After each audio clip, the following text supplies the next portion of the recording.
Thank you. Yeah, thank you. Thank you, Belia. She didn't tell me that she's going to talk about that. But, yeah, a few weeks ago, I was sitting in a car, and there was a small herd of Grevies that were grazing around one of the areas where we work. There were 5 females with their foals. Around them, the insects were flying and hopping around. The weaver birds were flitting around the trees while they are making their nest. This is one of the areas that we've been working with the community, using their cows to bring back grass. And as I watched the scene, I had this feeling of gratitude wash over me. It's a living and a breathing result of community-led conservation, thanks to your support.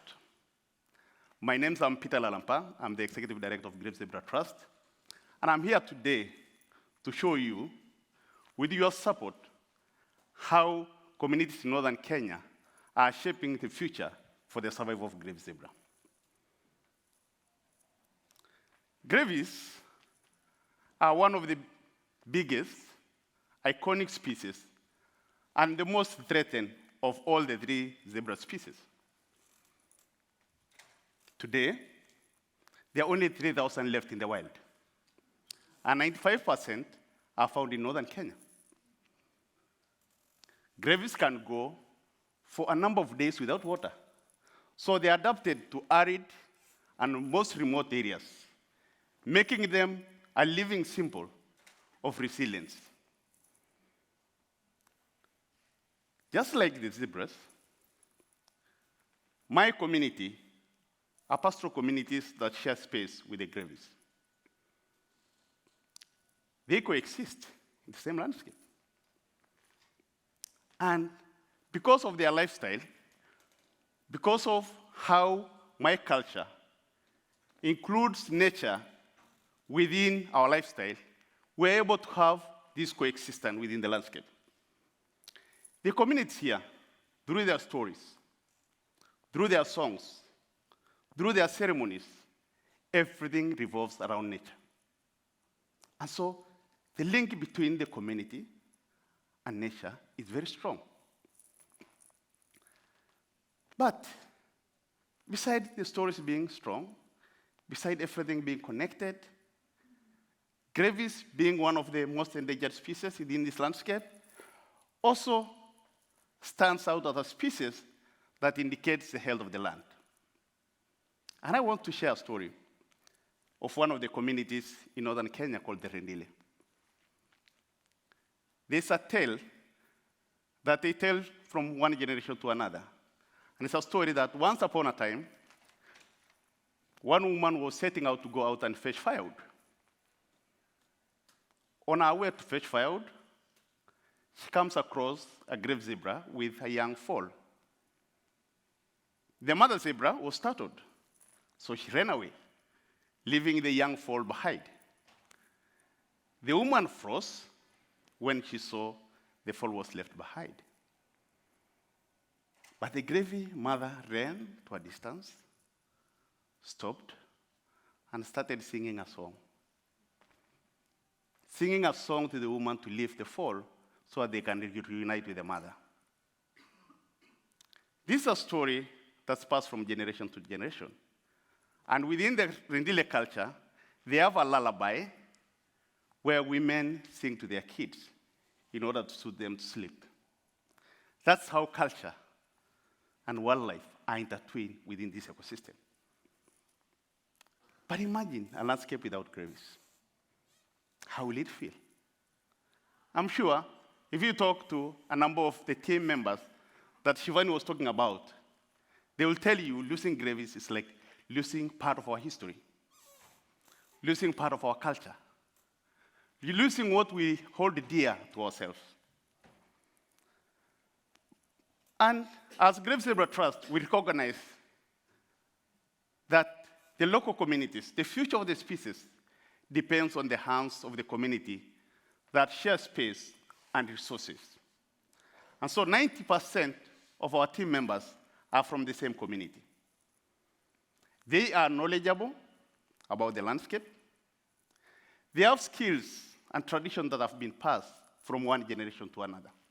And so we rely on their knowledge, their experience, to be able to monitor where the graves are. In this picture, you see a warrior with a phone and a spear. But there, the same picture, the graves are from a distance. He was collecting valuable data. And it's a blend of science and indigenous knowledge, because we needed a tool for us to be able to protect the resources that the graves depend on. To put the holistic context of where we work, we sit down with the local communities, and we talk about how has the land been in the past? How is it today? And what's driving the change? It comes down to one thing. These were nomadic communities that used to move around. But with schools, with health centers, with shopping centers, which are critical social amenities that they need every day, the communities become sedentary. And so there's more spread of settlement. There's restricted movement of livestock. And that means the livestock ends up overgrazing the landscape.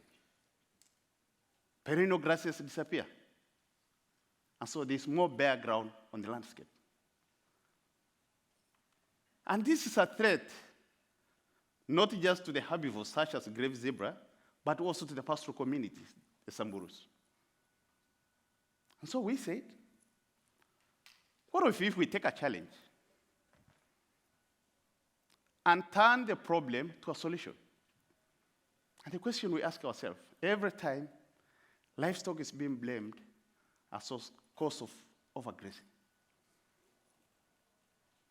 And we said, what if we see livestock from a lens of a solution? What if we reverse land degradation by using livestock as a tool?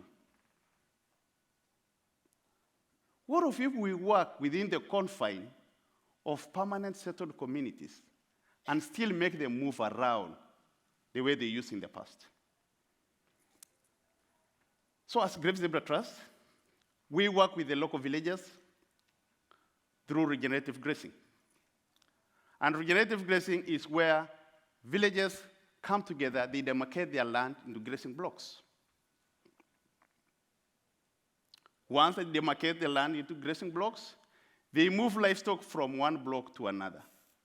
And one thing they do as they do that, they avoid overgrazing the vegetation. They also have social system where they come together. And I just wanted to share a story of some of these elders that you see standing in that picture. So we went out with them. We were measuring the amount of forage that's in the landscape. So they were laughing at me. And the laugh was, you've gone to school, we've been herding cows for centuries, years and years.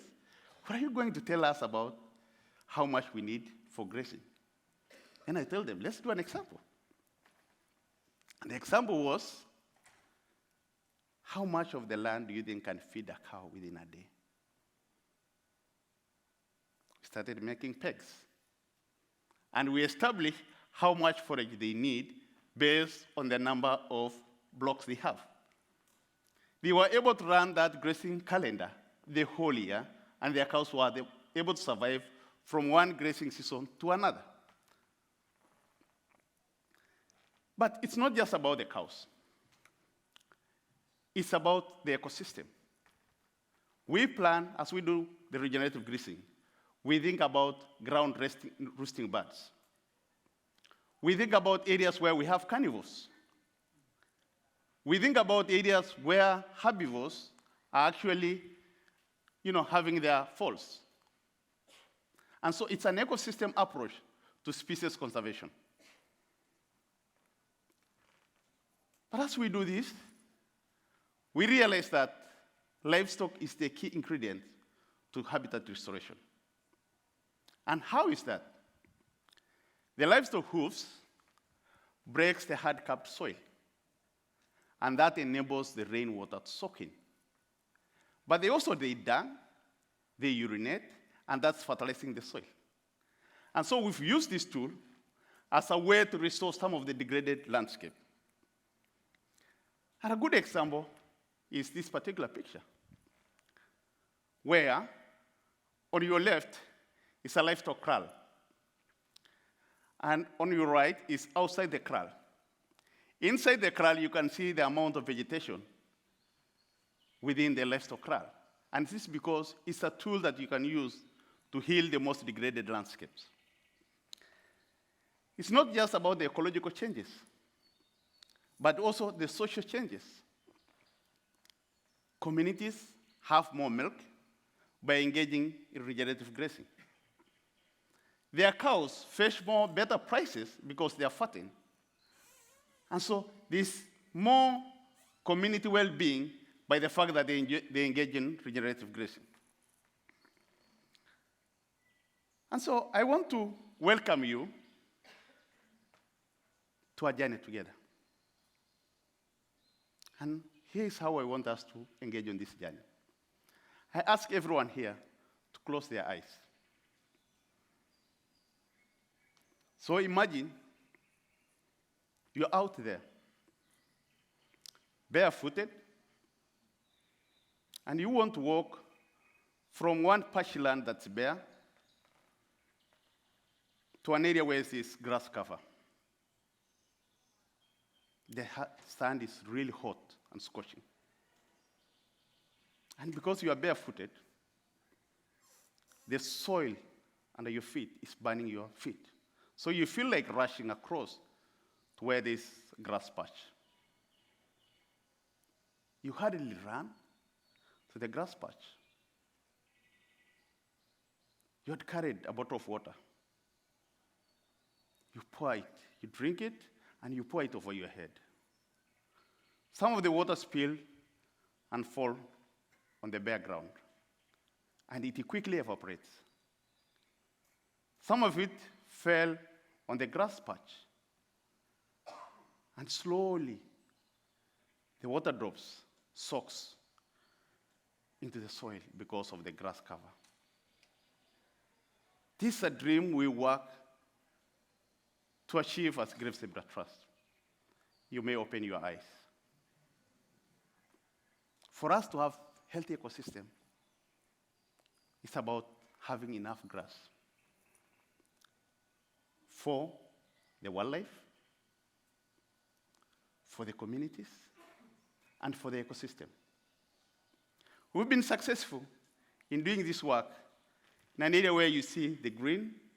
We've covered over 30,000 hectares on regenerative grazing.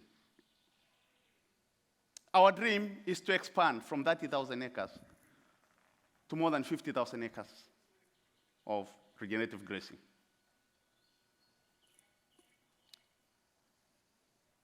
It's also a turning point, and a turning point for Grevy zebra conservation. Because currently, the number of falls that we're seeing to the adults of Grevy zebra is over 30%. It's something that we've never seen before. The numbers that we've been seeing is less than 27% before. So we're seeing a change in terms of numbers.